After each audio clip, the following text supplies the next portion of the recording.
I'm Susan Presby, and as you can probably tell, we are not in the Channel 2 offices.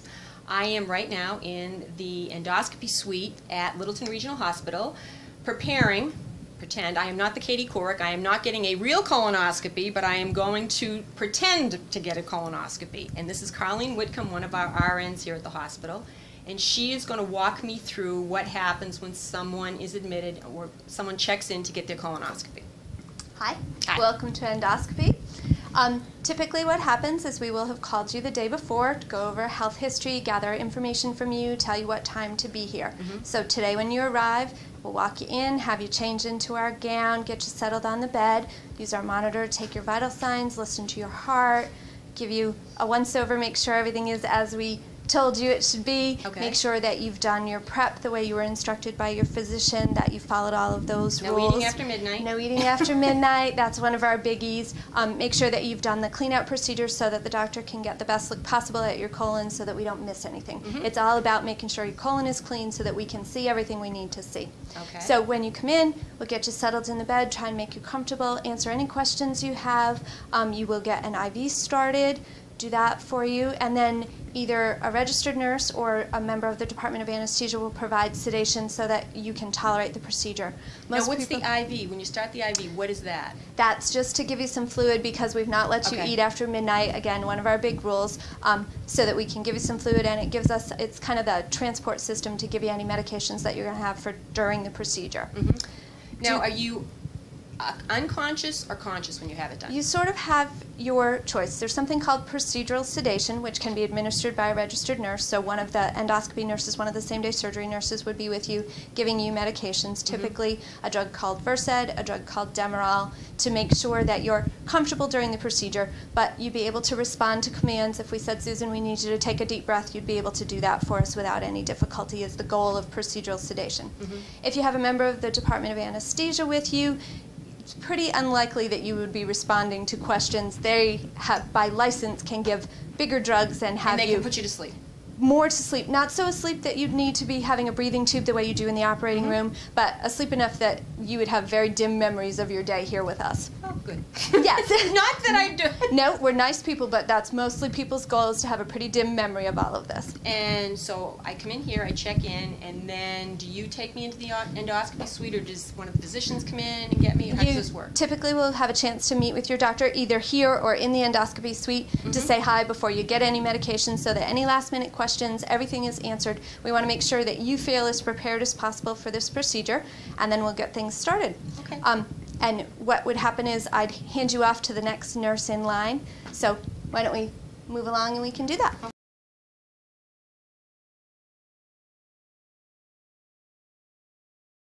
Thank you. Do this safely. Okay.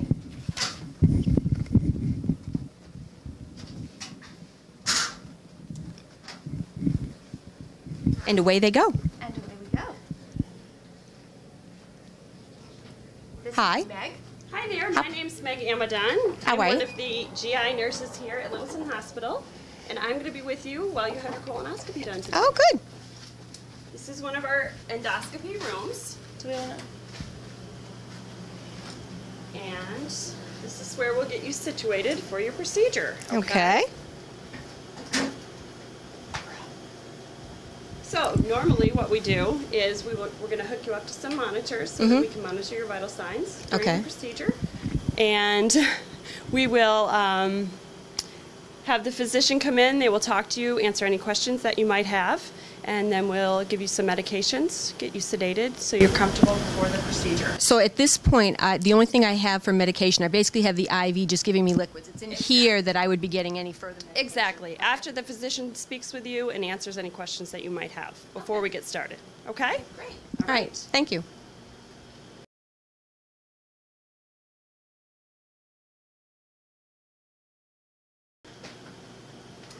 Dr. Wilmot. Mrs. Presby. How are you? This is Dr. Claire Wilmot, who is one of our general surgeons here at the hospital, and she's going to be walking me through what a colonoscopy is and what happens. I'm going to ask Meg to demonstrate some of this. Okay. A colonoscopy is a look at the lining of the colon. And the reason we look at the lining of the colon is we're looking for changes that may develop into cancer. And we want to take out the small changes, which we call polyps, at an early stage. They tend to take about 7 years to grow, and they tend to start around the age of 50. Now, if you have a family member that has had colonoscopy and they found cancer in their 50s, you should start looking at your colon 10 years before the relative. But now every polyp is not cancerous, correct? There are cancers that are, there are polyps that are quite benign, but you can't really tell. We do have some ways of telling. Sometimes they look differently, but they have to be checked in the pathologist's microscope in order to make sure that we know that they are the benign, the pre-malignant, or the actually malignant type.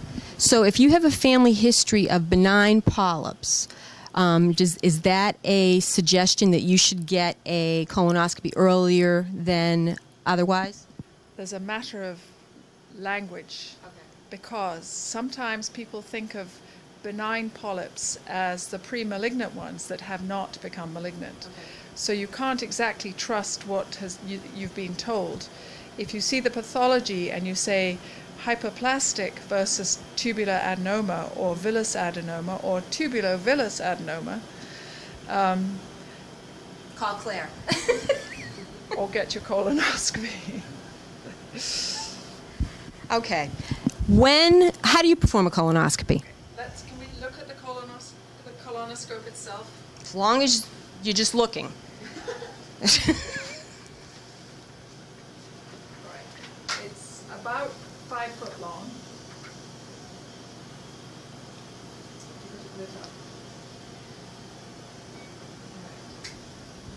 So, this is what the colonoscope looks like. It's Okay. 5 foot long. This amount, this here, from here to here, is the lens. It's fiber optic. It's the same thing that carries sound and electronic data through underground cables. This was actually developed for endoscopy. Usually we have to have a knockoff of something that was made for the space shuttle or something, but this was actually developed for this. And I'm sure it's used in all kinds of things, cars, sewers, anything that's got a long, that you need a long flexible lens. This, let me show you what this is. This has a flexible end to it that we manipulate with the dials here. You can see the TV monitor. We actually it's like a video game. We spend the time threading it, but actually looking from at the inside of your bowel as we thread it. And if we can make a tunnel, you have a tunnel there? How about we use that? Meg's going to make a tunnel so that you can actually see What you would see if in fact. manipulated upper. And the nurses are very much part of this whole procedure. One of the nurses is the assistant, and you can see it moving up. And then we get to our goal, and we come back. And what you have to do is make sure you get right around all the crinkles and the folds in the bowel, so you don't miss any Approximately how long, does it depend on the person, or approximately how long does it take to do a colonoscopy? It takes anywhere between 15 and 30 minutes to do an easy colonoscopy. And that depends on the prep.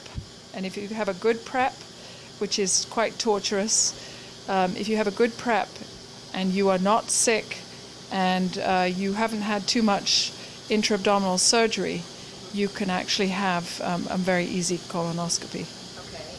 And if not, how? It can take up to 2 hours.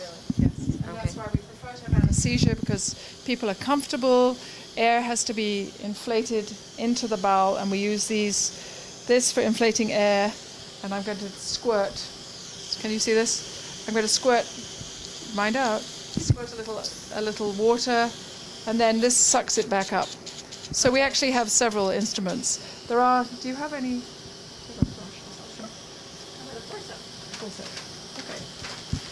we have, this is one of the instruments that we use for taking biopsies. So when you're doing the colonoscopy, if you discover something, a polyp or something that you're not sure about, that's when this would come into play. Precisely. And we have a snare which takes bigger ones, or ones that have a little stalk. Or we have this which has a 4 mm span, and things look huge. Now you can see where it comes out. Now expand it. I'm going to just put it next to your ring on your finger. Would you like to just see how small it is? Wow. And maybe you would like to look at what we can see here. I'd like to pull it back a little. We tend to have it has to be a little bit in front so that we can see it. Yeah. And you can see how big the ring is and how small the forceps are. And when we take a piece, we often burn a little tiny bit just to destroy the tissue. You want it to fix, yes. And again. Open, yes. Wow. So have your colonoscopy.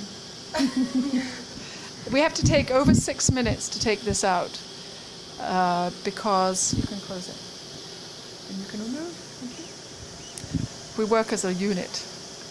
It takes 6 minutes to come out. You need to spend more than 6 minutes. The latest information has shown that if physicians take more than 6 minutes to remove, they take the time to check 360, the whole shape of the bowel. Now you're talking about taking, okay, you're not just talking about taking the forceps out, you're taking the entire... As you pull it back, you go into the bowel at the very lowest end, and then you pass it through the various shapes of the bowel, and you bring it down to where the appendix is. And then you check it around there. Sometimes you go into the small intestine and take biopsies if you need to take it in there.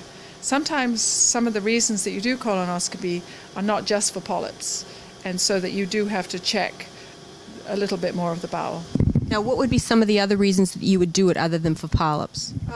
If you had bleeding, if you had pain, if you had a change in bowel habit, if you had persistent diarrhea or constipation that was new, any changes in the bowel that you really can't account for in another way, you should be checked. So you should call your regular doctor, and they will talk to a general surgeon and schedule something. Your regular doctor will try and work out what's going on. If they think that you need to have the intestine lining checked, the lower intestine lining checked, they will make the arrangement.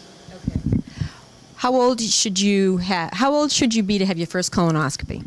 If you do not have a family history of under 50 family members having colon cancer, you should start at 50. Male and female? Men and women. This is the third leading cancer in men and women, and it occurs in about 10% of the population. Wow. Wow. So if you have a family member who has had cancer, you should start 10 years earlier, is that what you said? 10 years before the parent or the first-degree relative had the cancer. Now, when you say a first-degree relative, if you have an aunt or an uncle who has had cancer, does that count? Second degree. Okay. The first degree are parent, sibling, child. Okay. Why is 50 the magic number? The average age of death is 67 years old. From colon cancer. Colon and rectal cancer. It takes about 7 to 10 years for the polyp to go from a millimeter or less to about a centimeter in the polyp. Then it starts to settle into the bowel wall. As it settles into the bowel wall, it starts to invade and go deeply into the colon. At that point, it can go into the lymph nodes and become a regional problem. At that point, you need to have surgery to take that area out. If it gets out into the bloodstream, it can cause metastases or secondaries, and those can form depending on where they are in the bowel, either in the liver, the lung, the bone, or the brain. Now, how small can a colonoscopy machine? Is that what is it called? What is this called? This is called A colonoscope. How small can a polyp be to be detected? about 1 millimeter. Which is teeny. Teeny. Very teeny. So, and if it's that small, it presents no real health. Up to about 1 centimeter, which is 10 times that. Yeah. It's about that size. It actually probably presents no health problems. The colonic CT can detect 6 millimeters. And that's a non-invasive. It's non-invasive. It's well worth having to rule out the 2 out of 3 people that will not have polyps. But it takes a little while for the hospital to gear up to doing it and getting everybody having the ability to read them, find all the polyps, and also it's a matter of priorities. In a small hospital like this, it would be hard to have a dedicated machine just for colonoscopy. So we don't have a dedicated machine, but we have the access to a machine. We do. Okay. Now, okay, what technically is a polyp? A polyp is an overgrowth of glands, Okay. and it can become more bizarre as the bigger it gets. And the DNA or the building blocks for a polyp are very normal at a very small size. As they get to the medium size, they start developing things they call oncogenes, which are bizarre looking DNA. And when they become cancerous, they're definitely cancer. Okay. We've done my colonoscopy, and you found polyps. Now what happens? The polyps have been removed or cauterized, and then they've been put in a... Do you have a container? We have a container that gets sent to the lab. It's got some preservative material in it, and that gets sent to the lab, pathology lab, and that takes about 5 working days to get worked through, and then the report to come back to the person doing the colonoscopy, and there's usually a record sent immediately to the primary care physician. And then you decide, do you have hyperplastic polyps? Come back in 5 years. Do you have more than 3 tubular adenomas? Come back in 3 years. Under 3 tubular adenomas, you come back in 5 years. If you have cancer, you need to start a new conversation with your physician. Now, if you found cancer in the polyps and you removed them, you still have to have a further conversation, even if it hadn't invaded the bowel wall or anything like that. It's just... Yes. It is a local cancer. You need to make sure that you get checked very soon, within 1 or 2 years, immediately. If it is not seen in 1 to 2 years, you've probably completely cured. Now, other than if it's totally encased and you've taken it out, as you said, you have to follow up 1 to 2 years. There's no other treatment during that 1 to 2 year period? Okay. You don't have to follow up with an oncologist or with you? Just It would depend on what you wanted to do. You could end up talking to the oncologist. You could talk about prevention. You could talk about how to monitor the rest of your family. Now, I know you said them before, but they're very, very important, so why don't you run through them again? The things that would be out of the ordinary, which would cause you to go to your doctor and probably have a colonoscopy prior to being 50 years old. All right. Any kind of rectal bleeding where the blood is mixed up in the stool, because you may have ulceration that needs treatment. Any new changes of bowel habit, either extra diarrhea, extra constipation, unexplained by something fairly normal. Weight loss, anemia. Any of those things, contact your doctor. Okay. If I'm scheduled to have a colonoscopy, what kind of information do I need to tell my doctor? Any conditions that I have? What do they need to know about my medical history before they perform it? Any type of medication that you're taking that is prescribed. Any type of illness that you have, like being diabetic, because the PrEP will interfere with a diabetic diet. Any type of heart concerns because it is a slight stress to the body, and anesthesia, which makes your colonoscopy much less uncomfortable, is it does stress you a little, and the anesthesiologist will have to know. If you have seizures, if you have any change in your medications where things go off kilter, you definitely should let your doctor know. And that's why we like to have a meeting with the doctor beforehand. Now, can you have a colonoscopy if you're pregnant? It's unadvisable.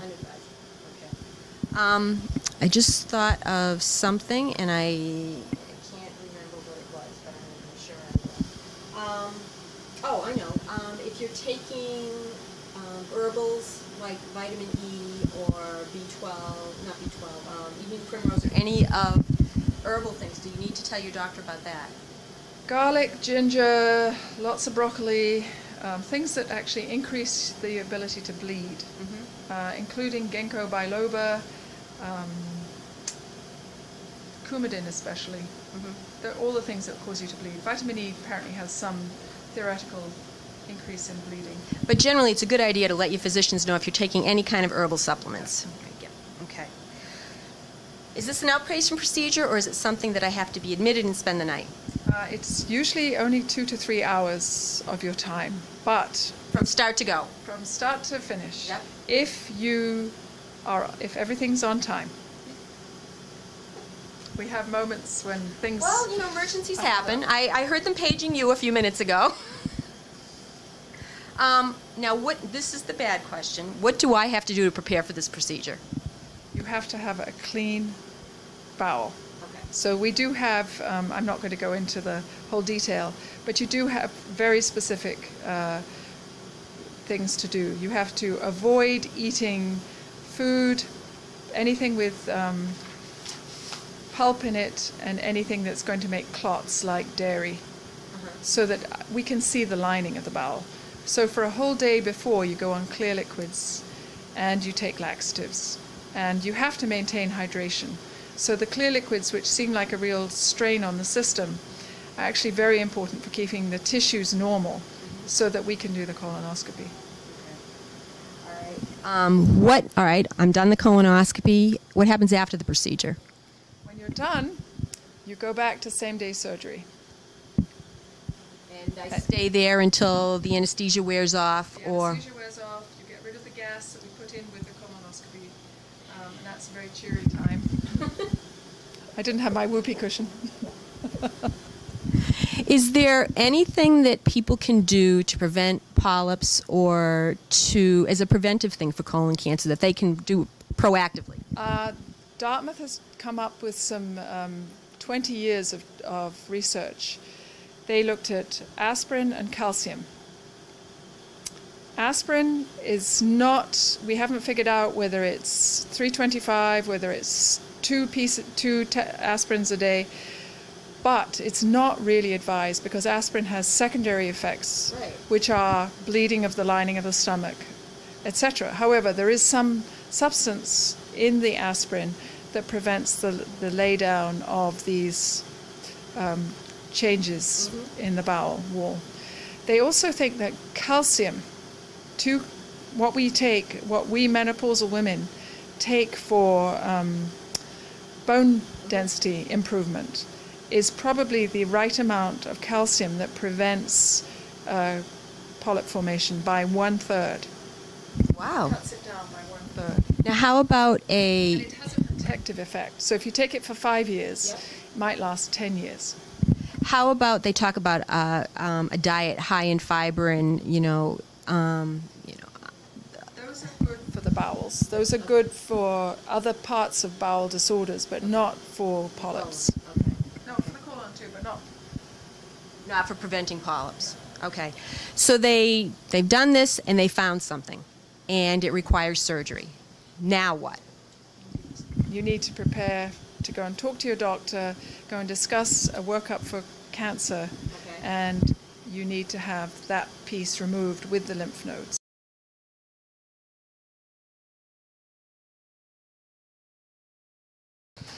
All right. Now we are in the operating room at Littleton Regional Hospital. And the reason I'm here is they have found cancer in one of the exams. So they've decided that they have to do surgery to remove part of my bowel. So this is Steve Jakey, who is... I'm one of the OR nurses. When you come into the OR, we usually have this. Most of the time, the only person who doesn't have a mask on is the patient. Usually, if you were in here and having an actual surgery, I would have a mask on, the anesthesia provider would have a mask on, and then you have the scrubs and the surgeons all wearing masks. The scrub nurse is the nurse that hands the instruments, and you usually don't see that individual because they usually got their back towards you because they're getting their instruments all set. They have the gown and gloves. Most of the people that are in the room, except I would have a mask on and I would be dressed just like this if I was going to be scrubbing in on the case, and I would go out, wash my hands, put a gown and glove on. Okay. But this is where you come in, and you come in here to have your procedure. Now, there's different things, like when you go to have your colonoscopy, you go through the same day program, and they get you all ready and everything else. It's the same for the OR. Everybody that comes into the hospital usually goes through the same day program. They get you ready, and we verify that you're having the right procedure, who you are, what special equipment we need to have, and then we bring you into the OR after verifying all that. Once we get you in here, then we tell you everything we're going to do. We're going to position you. The minimum amount of people that are in an OR at one time is there's usually 5 people. The anesthesia provider, the surgeon's assistant, who can be another surgeon, or it can be an RNFA. And here at Littleton, we have 2 RNFAs. And they're registered nurse first assist. They've been trained to assist in a case. They can only do certain things within the scope of their practice, but we have that luxury of having 2 of them here. And then you have the circulating nurse who oversees everything, makes sure the field stays sterile, runs for sterile supplies and everything else. And then you have the scrub nurse, is the one that everybody sees on TV. When the surgeon asks us for an instrument, they hand it. Okay, so that's what you have. So you have a minimum of 5 people usually. Usually when the patients come in, they've had some medication, so they don't remember us most of the time. But we get you in, we get you onto the table like we do here. Tell everybody what has happened right here. Okay, what we usually do is the patient comes in on a stretcher, we move them over to the OR table, we get them positioned so that we get them in a neutral position so everything's aligned. The body is physically and anatomically aligned. We also check to see if there's any areas where there could be a pressure point, where they're may be laying for a while, that they may have pressure put on, they can end up with a pressure sore. So we check that all out, we get the patient positioned, we put a safety strap on, because the tables are very narrow so they don't move. We'll add arm boards and everything else. Now, while all this is going on, anesthesia at the same time usually has a mask on your face, and they're giving you oxygen. And what we like to do is get you up to 100% oxygen. And so that gives us a chance to intubate you and everything else, and it brings your oxygen level up so we get you at a nice, good, solid level. Most of the time, after we get that all squared away, you'll go off to sleep, and then when you wake up in the recovery room.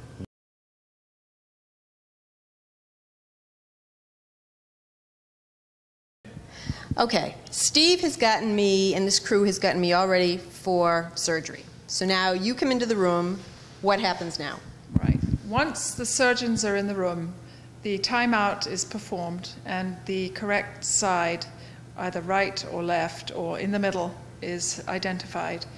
And we do put our script on the patient's now, body. When you say side, you mean on the colon, as to where you're going to go. Right. Okay. There are some people can have their colons removed through the laparoscope, which is that skinny little tube that people are used to having their gallbladders removed by now. However, when you want to take it out, you need a slightly larger hole. So we introduce the hole at the beginning of the procedure and call it a hand-assisted laparoscopic colectomy. Now, removal of the colon, you have to remove the tumor with an adequate margin. You need a margin along the tube of the colon, enough to... Now, when you say a margin, that's the cancer-free area. Cancer-free area, either side of the tumor. And you try and get a cancer-free area around it. Now, if it's adjacent to a very important organ, you cannot remove it completely. You will remove it as close as you can. There are some ways where you can actually remove the important organ, reconnect things like blood vessels. I don't want to go into that detail because usually that isn't necessary. We're finding cancers earlier and earlier now. so that they don't need quite as much surgery. What you do need to remove is the lymph nodes to the area. You want at least 10 to 12 lymph nodes around the tumor to know how far the cancer has gone. Now, 10 to 12 on each side, or 10 to 12 total? It's total. Okay. Because the cancer is usually embedded in the colon. The colon is like a tube. The blood vessels only come in on one side, and the lymph nodes only come in on one side. Oh, okay. So that you have to remove the tube with its lymph nodes and its blood vessels. And you take that out like a V down to the main blood vessel. And then you make sure that the two ends that are disconnected from this area with the tumor and the margins, you put them together. And you can put them together with staples, or you can put them together with stitches. And you make sure that it's going to function properly. How do you know that you have enough of a margin? Actually, it's eyeballing at this time. However, the pathologist will definitely read the ends to make sure they're clear. They'll look at the radial, the circumference of the tumor to see if it's invaded into anything else, or whether it's encapsulated by normal tissue. They will actually read that. And that's part of the staging, is how it's been removed. Okay. So how long does this procedure take? If you have to come to the OR and have this procedure, how long does this take? The anesthesia time plus the operating time is about 2 to 3 hours. And is this a same-day surgery procedure, or is this an overnight? No. We are in a critical access hospital. Our days allowed to keep the patient in the hospital is, there's no question, up to 4 days. We do try and get people out in 4 days. So it would be a minimum of, A minimum of 4 days they would be in the hospital. Right. And once you are released from the hospital, are you on restricted lifting or You're on restricted diet, lifting. We do recommend that you stay as active as you can, even when you're not feeling well, in the hospital and again at home, to prevent pneumonia and deep vein thrombosis, blood clots in the legs. Now, when you say stay as active as possible, even in the hospital, I'm assuming that means like walking. Walking or just moving your feet up and down. What you're doing here is moving a pint of blood around the body. Every pump of the foot is moving a pint of blood around the body. So it's something as minimal as that. It doesn't Right. mean that you have to And start then- walking the blocks or anything like that. No, and Okay. you can also take a deep breath. When you have a sore tummy, taking a deep breath is very painful. We do give postoperative treatment for pain, and we're very careful. Sometimes we do it with an epidural, which is a small tube that some people are familiar with in having babies, that the epidural will actually numb the area of the surgery so that you don't need a lot of narcotics that make you feel unwell. Some people are very tolerant of narcotics, and they will do very well taking narcotics afterwards. We are very, very liberal in that we start people taking sips of liquids, sometimes in recovery, if they're up to it. Now, you say you're on a restricted diet when you get home. What kind of a restricted diet do you mean? The restriction depends on what's going on. Usually you want to keep it fairly liquid. The stool that's coming through the gut has to be fairly liquid so that it doesn't get blocked at the area of stiffness where the surgery is healing. Approximately how long before you are feeling not back to normal, but feeling well enough to go about your daily routine after you get home? Probably about 2 weeks. Okay. And after you have your surgery, you're feeling better in a couple weeks, how soon? I'm assuming they would have to follow up with the surgeon, and then they would have to follow up with the oncologist from there? Right. The oncologist, the surgeon sees them for the healing of the wound, and again within a year or so to check the lining of the bowel to make sure that there are no new polyps, no recurrence of the cancer, etc. However, to make sure that the cancer is regional and not distant, the oncologists will probably do some other tests depending on how the cancer is read by the pathologist. Now, when you say, you and I had talked about this, local means it's just in the colon. It's just in the colon. It could be on a stalk, in the lining, or just in the colon in a very limited area. And regional is? Regional is whether it's gone into the lining of the colon and it's involved some lymph nodes. And distant means it's metastasized. It's gone to liver, lungs, bones, or brain. Now, you said they have to come back and see the surgeon to make sure that everything's functioning. So within a year, they come back and have another colonoscopy with the surgeon. Okay. And before that year, I'm assuming they would have had to have seen the regular doctor for any changes that have taken place during that Well, time. if they have only got local or regional disease, there will be options on other treatments for it. Local means local, and you don't need any more treatment. Regional will depend on the size of the tumor, where it is, and whether the oncologist, Dr. Dina, has any other things to offer. And if it's distant or metastasized, if it's gone to the liver, there are ways to take out the lumps of cancer in the liver and have the person do quite well. Great. But if people catch this early and they do the right things, the survival rate is 90% local, 65% if it's regional, and this is after 5 years. I think actually now that we have different medications that Dr. Dina is familiar with, that the longevity is greater. So the key to this whole thing is early detection, making sure you're aware of your body, any changes that take place, and talking to your physicians. Right. And in fact, most polyps do not cause any problems at all. And so therefore, the 50 cutoff, between 50 and 60 is a very good time to get a colonoscopy. Thank you very much. Thank you.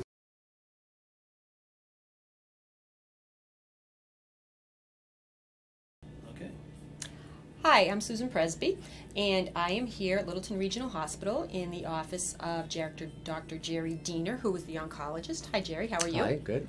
And we're here today to talk about colon cancer and hopefully give all of you some very useful information. So I'd like to start off by asking you, putting a scenario in front of you. I've just received news that I have colon cancer. What now?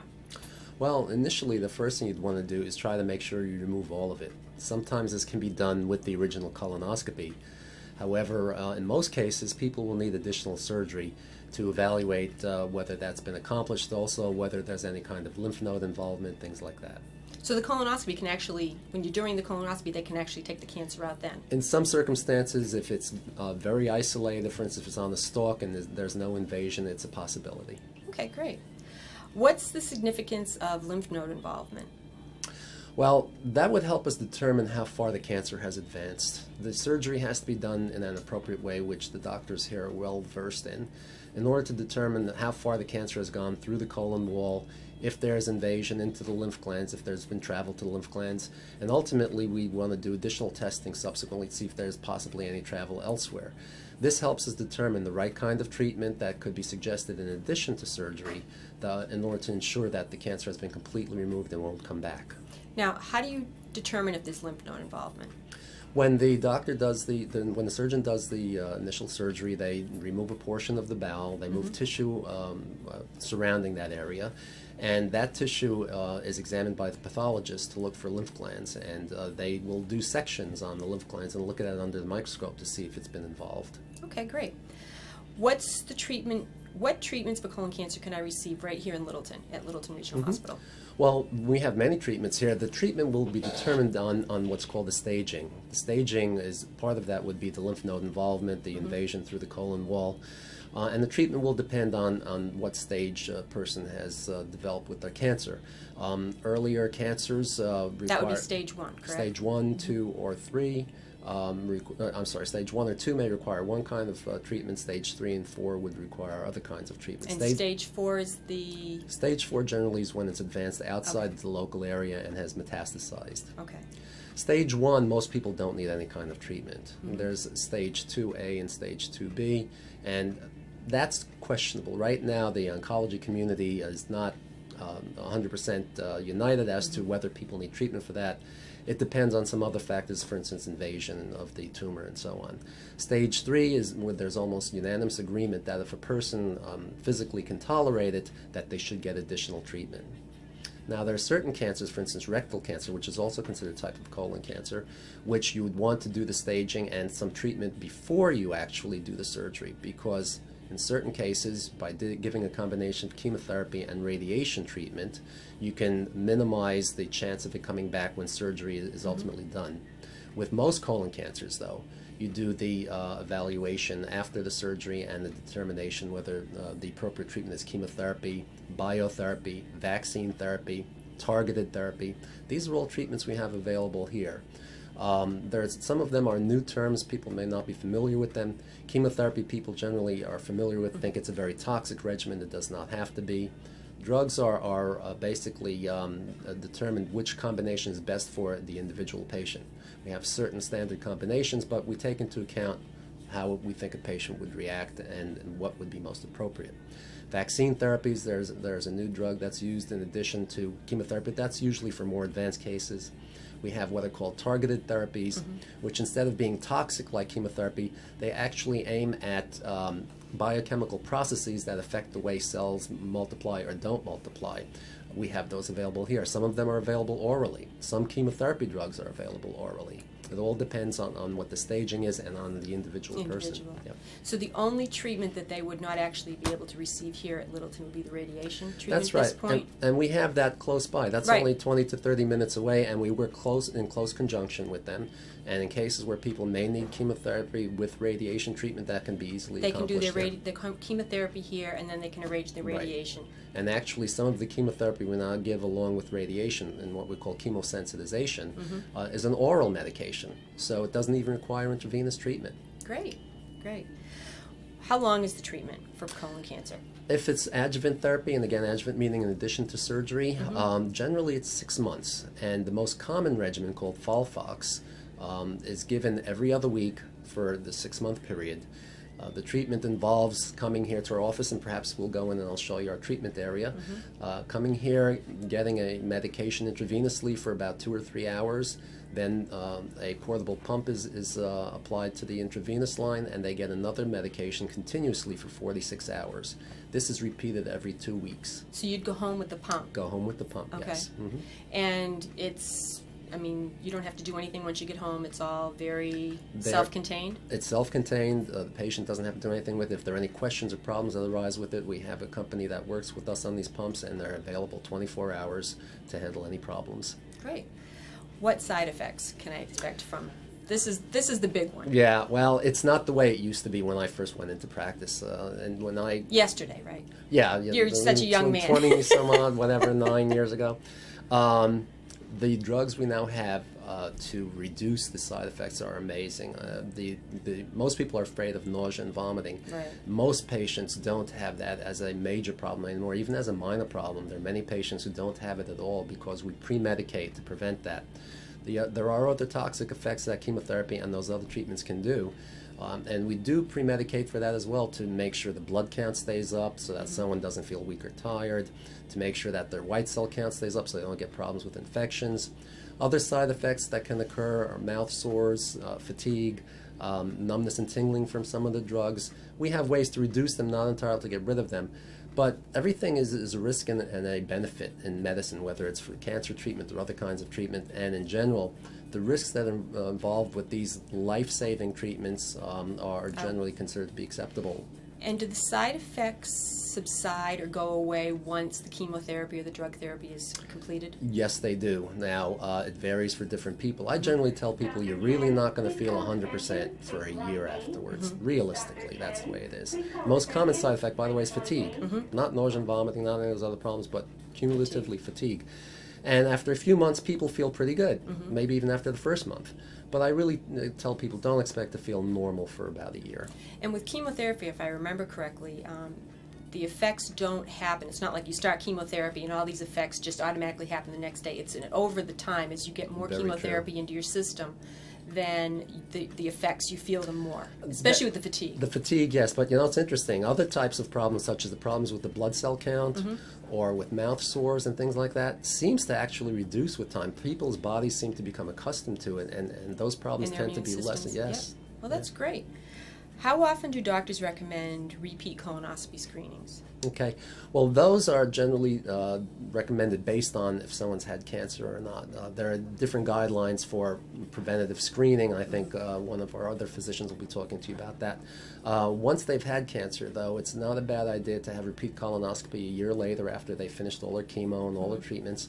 And then, depending on what's found, if there's nothing there, then another colonoscopy 3 years would be reasonable. And then basically the same guidelines as for screening for the rest of the population is not unreasonable. Now, what is the percentage, or what is the chance of recurrence of colon cancer once you've done the chemotherapy and the surgery? Well, it depends on the staging. I mentioned before whether lymph nodes were involved or whether it went through the wall of the colon and things like that. So it's a variable number. The reason we use chemotherapy and similar treatments for adjuvant therapy for patients who have had lymph node involvement is because the recurrence rate is reduced by about 25 to 30%, which is a significant number. Yeah. Wow. Well, why don't I show you our treatment area now? Okay, that's great.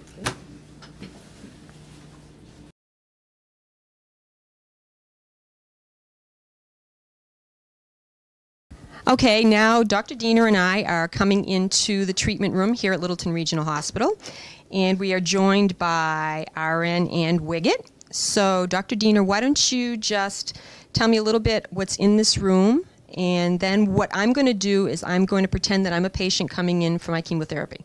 Okay. Okay? Well, first of all, let me introduce the most important component to our room here, and that's our staff. Ann Wiggett, who is our nurse coordinator, and is one of 2 registered nurses who are oncology certified, and they provide the care in this area. As you can see in this room, we have several treatment chairs, and we also have a table on which some people can lie if they become tired or if they just feel more comfortable there. Yes, okay. We call them tables. Okay, yeah. Exam table, whatever, okay. In any case, the equipment you see in here is modern. We have the intravenous infusion pumps. Most patients get intravenous chemotherapy that requires a short period of time of anywhere from 15 minutes to several hours of treatment. And in order to facilitate that, by the way, we have a device that many of our patients get called an intravenous implanted intravenous access device. There are various brand names that these go by, and some people may know them as Groshong ports, but I think it would be good for the viewers to see what this is like, because I know a lot of people are afraid of IVs, and a lot of people have problems with veins that are difficult to get into, and this really makes it very easy. Now, we have surgical staff here who are very well versed in this. They're experts in placing these. And what this is done surgically in the operating room, very short procedure using local anesthetic, goes underneath the skin in this area here. Yep. Takes about a week for it to heal up well. After the first 24 hours, it's pretty comfortable, but after about a week, this is healed up. The patient doesn't have to worry about it, doesn't have to think about it. And when they come here, our staff accesses these very easily. So there's not a poke every week. So you don't have to worry about getting it through the arm. Now, it does go through the skin, so there's still but a little bit of discomfort, right? But they don't have to search for the vein. They don't have to worry about whether they can find it or not. Right. This has been a wonderful aid in helping patients get treatments that they need. Well, as you see here, we have these pumps. Why don't we have a seat here while we discuss these?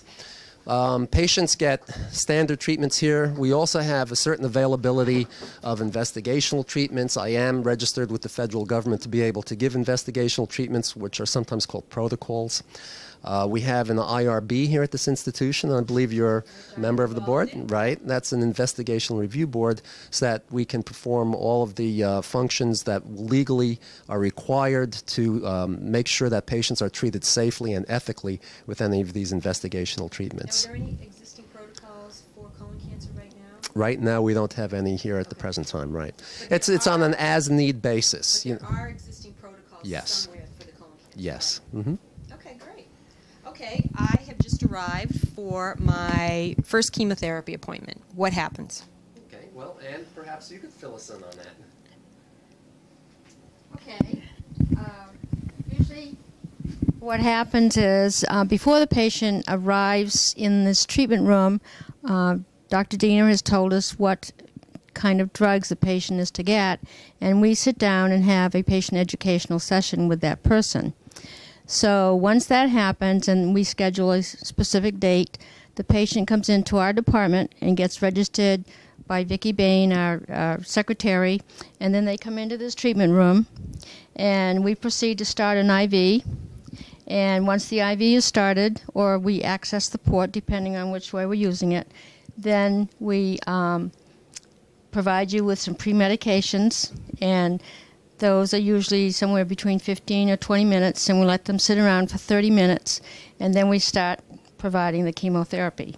And depending on the regime, it depends on how long it takes, but anything can take from half an hour to several hours, as Dr. Dino said. And is it the same amount of time for each chemotherapy appointment, or does it change with your appointments? No, it's usually about the same amount of time. Yeah, but it varies with the individual depending on what the drugs are So it's given. not like the first week you would go and it'd be 3 hours, the next week it's less or more time. It's pretty consistent. It's pretty consistent, yes. Yeah. So and during this time when I'm getting the chemotherapy, I have to stay basically in here, correct? Or can I walk around through the hospital? No, basically you have to stay right here in the department. Okay. Will I be tired, or will I feel anything?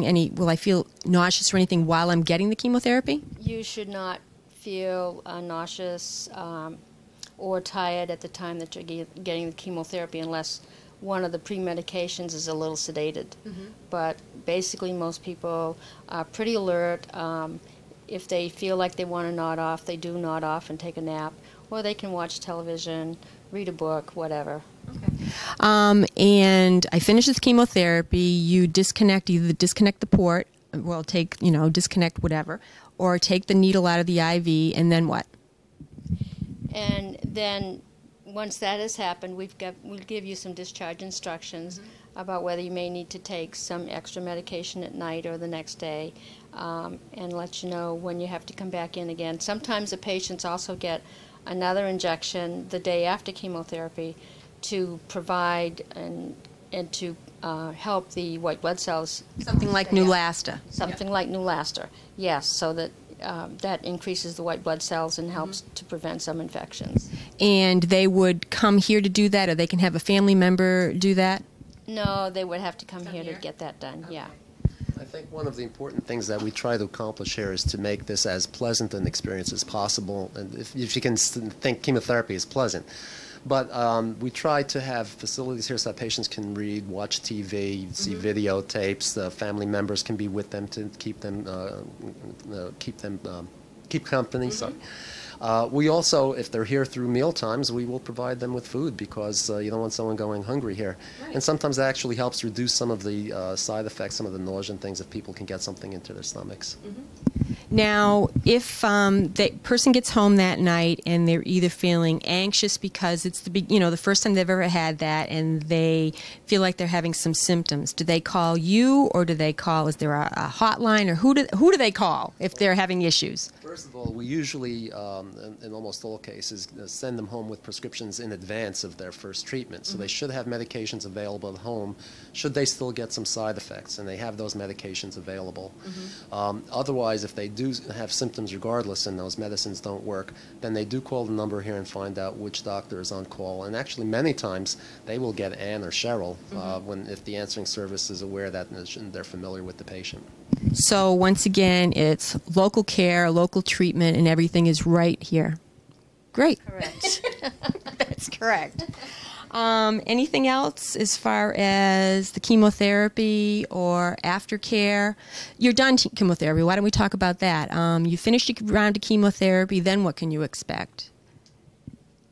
Well, are you talking about when you finish your complete 6 months worth?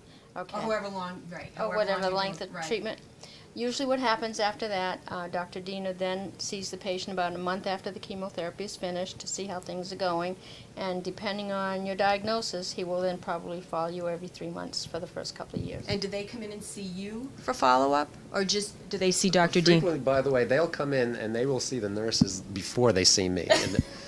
And I think that's very important because they have a very close relationship exactly. with our nurses. They derive a lot of comfort from that. Just they know them from the community. Yeah. And it's a very positive thing. And although I may see them at regular intervals to see how they're doing medically, I think that emotional support that the office and our staff provides is critical. It's very important. As far as the port is concerned that they had placed, those can usually come out, I recommend, a month after the treatment is finished, and that's done in the doctor's office. That does not require an operating room visit. Great. Anything else either one of you would like to add? Well, I'd just like to say that I've been giving chemotherapy for about 20 plus years at this facility, and we're still giving it more and more. That's great. That's great. Thank you both Thank for you. being here. Thanks, Jerry. Thanks, Ann. Thank you.